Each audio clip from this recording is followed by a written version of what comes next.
following these rules we can write باس ما كده أول تمشابك أي dagger أو دقات سيقول ما أجر أي dagger بدقات أي complex conjugate أو دقات أي operator dagger أولا لطالي بريم أي dagger أو زائد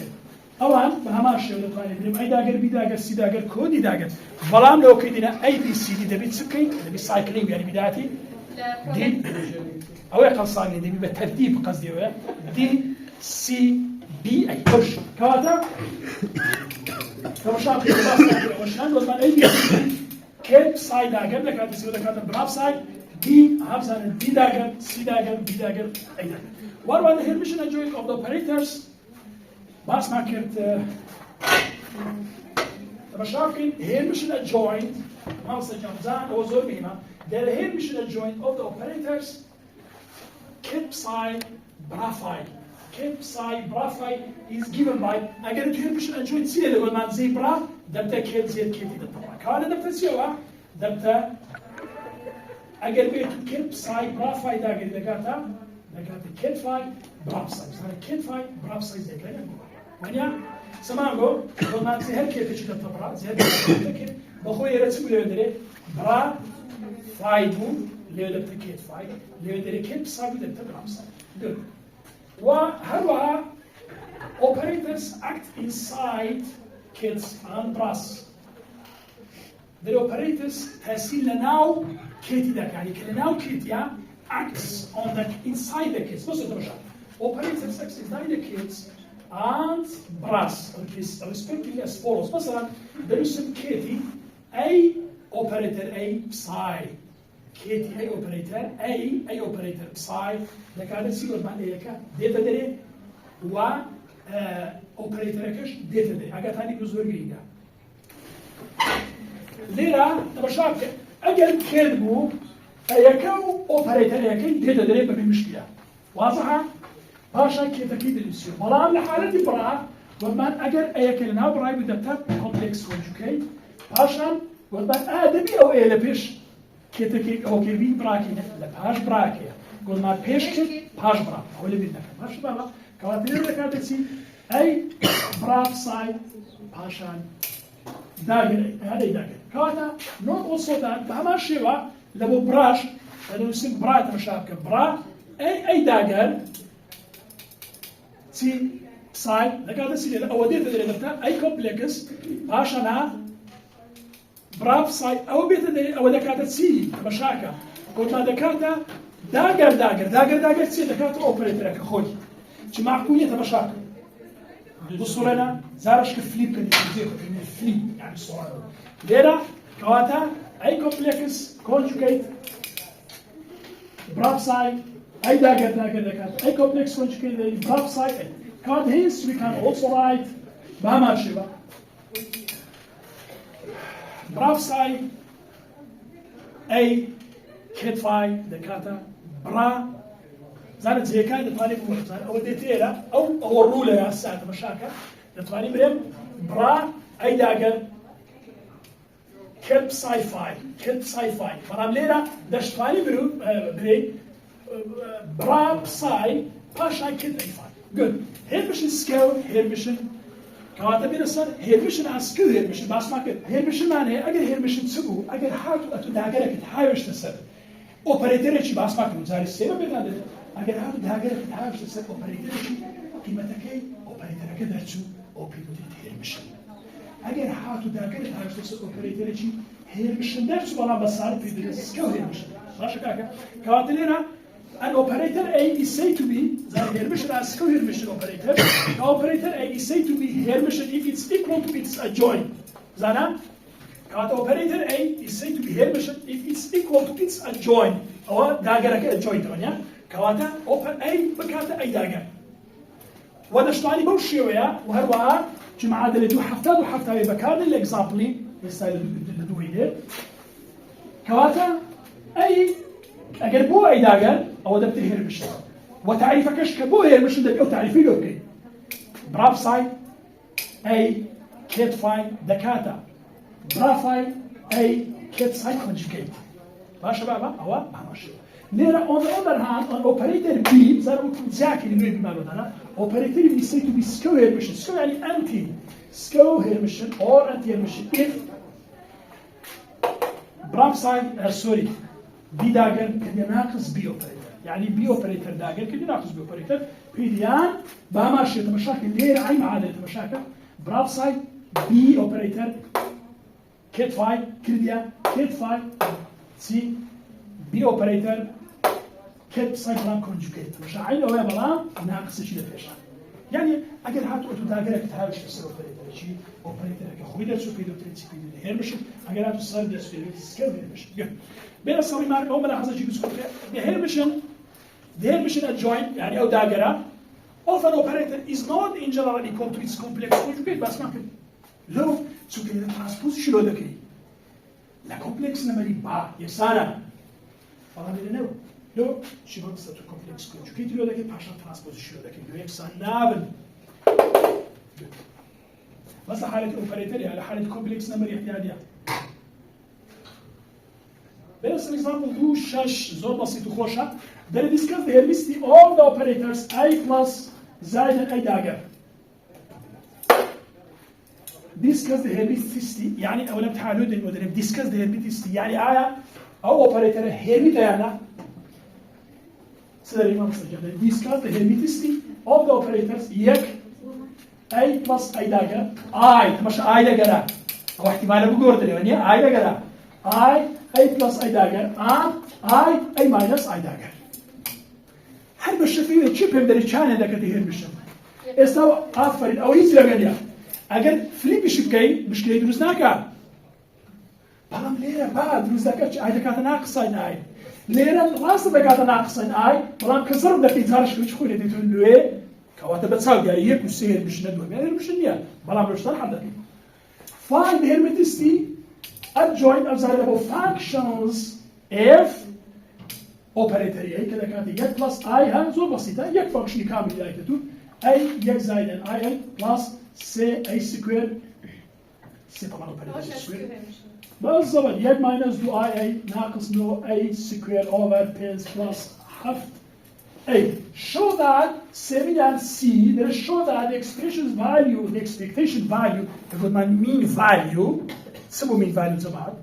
بعد بيتم لتشيلها براب سايد اوبريتور أي كيت سايد هو نعمل نفسي نعمل expectation value to show that the expectation value of the Hermitian operators is real,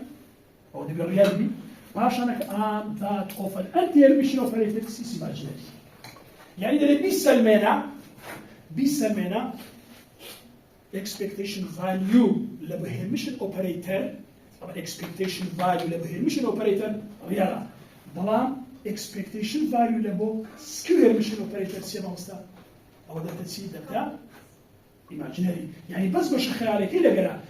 اما كده خيالي ما مستخص ما سير خيالي كده اي بلس اي بي يعني اي زائدا بي اي او بش خيالي كده يعني هو بش اي لقرا لبو بشيه كم بس او لو بش دو اكزامبل ايش مان زوره والله اكزامبل ثاني ما يموتها ممكن دوت هذا بس الصوتيه بين السر اوبريتور اولا حلتي سمشت اي الاوبريتورز بي كذا كانت اي كوبي اجر بيتو داغري لوكي كوادا كاتا بي داغر او دا كاتا اي داغر زائد اي داغر دا كاتا باش اي داغر كوي لا كاتا اي كوي داغر كواتا وتصير مشنا واضحه زور بسيطه دو ما بين السلم ويكمل كواتا اي سير مشن ريجاردز ما بين جدال حالتي اي هير مشنا نديار لو سوكا هاي لقنيه حل بيه كله تمام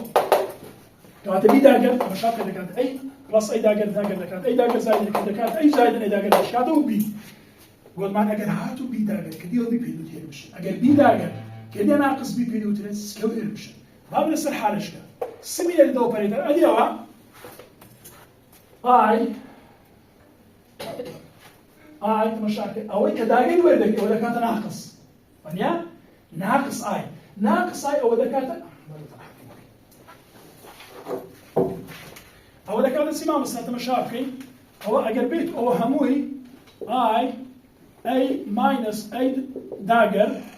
هموي داغري او دكاتت سي دكاتت ناقص اي او دكاتت سي اي داغر ماينس اي داغر او دكاتو اي هنا كاتكات ناقصا أي داقر ماينس أي باشا أو ناقصة شها وش بقرا هو دكاته موجب أي هو دكات ناقصا أي داقر كو أي أدنى كات أي ناقص أي داقر تمام معناه واتسيو هيرمش نانا هيرمش أوبريتر good أدي من أصل حالتي دوام حالتي دوام تمشى كي أي أوبريتر زائد أي داقر هو دكات ناقص أي كو أي داقر عفوا هو دكات أي داقر وأي باشا ويكسر لو يعني يكسر كاتلسيا سكور يرمش سكور يرمش لو قيمة كده كام قيمة يدخل برا good إيه دو مشيان find the hermitian joint of أو function تمشى كده هل functionك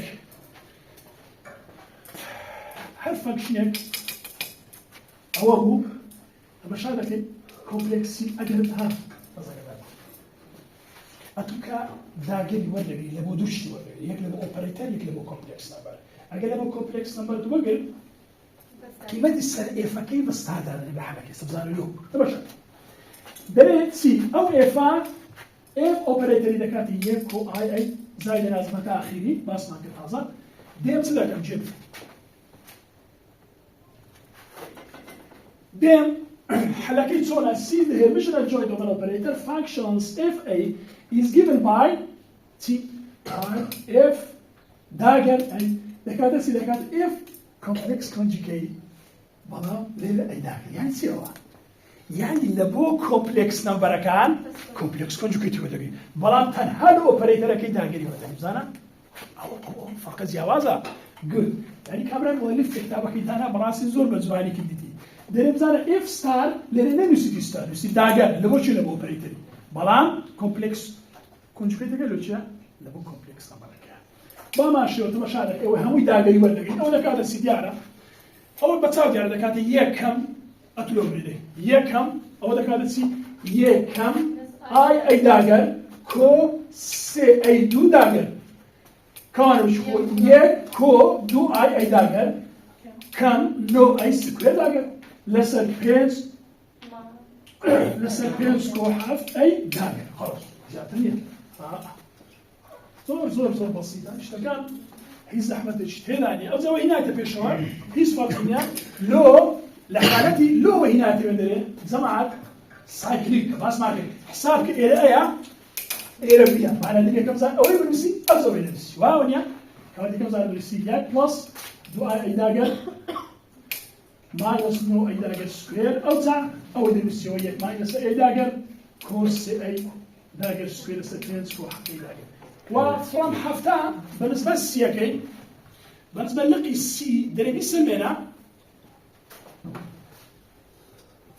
لقي السي دري show that the expectation value of Hermitian operator is real and that for an anti-Hermitian operator is imaginary. يسمينا لبو Hermitian expectation value Hermitian لبو anti-Hermitian value is imaginary يعني نية باش تمشي عندك معادلة حفتة شان بابا أو حفتايا أو معادلة حفتة دادني دكاتة سي دكاتة براب ساي أي كيب ساي زان دكاتة سي دير حسابي كذا that is if أي داقل بكاتة أي ذين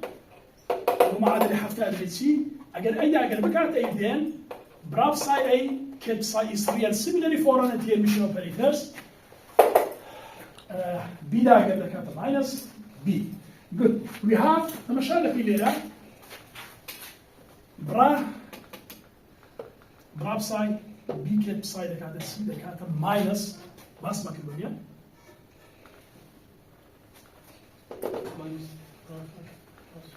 أول أبو شان يلا نمشي كده السنة تعالى ليرة أول أبو بشا هيرمشناكير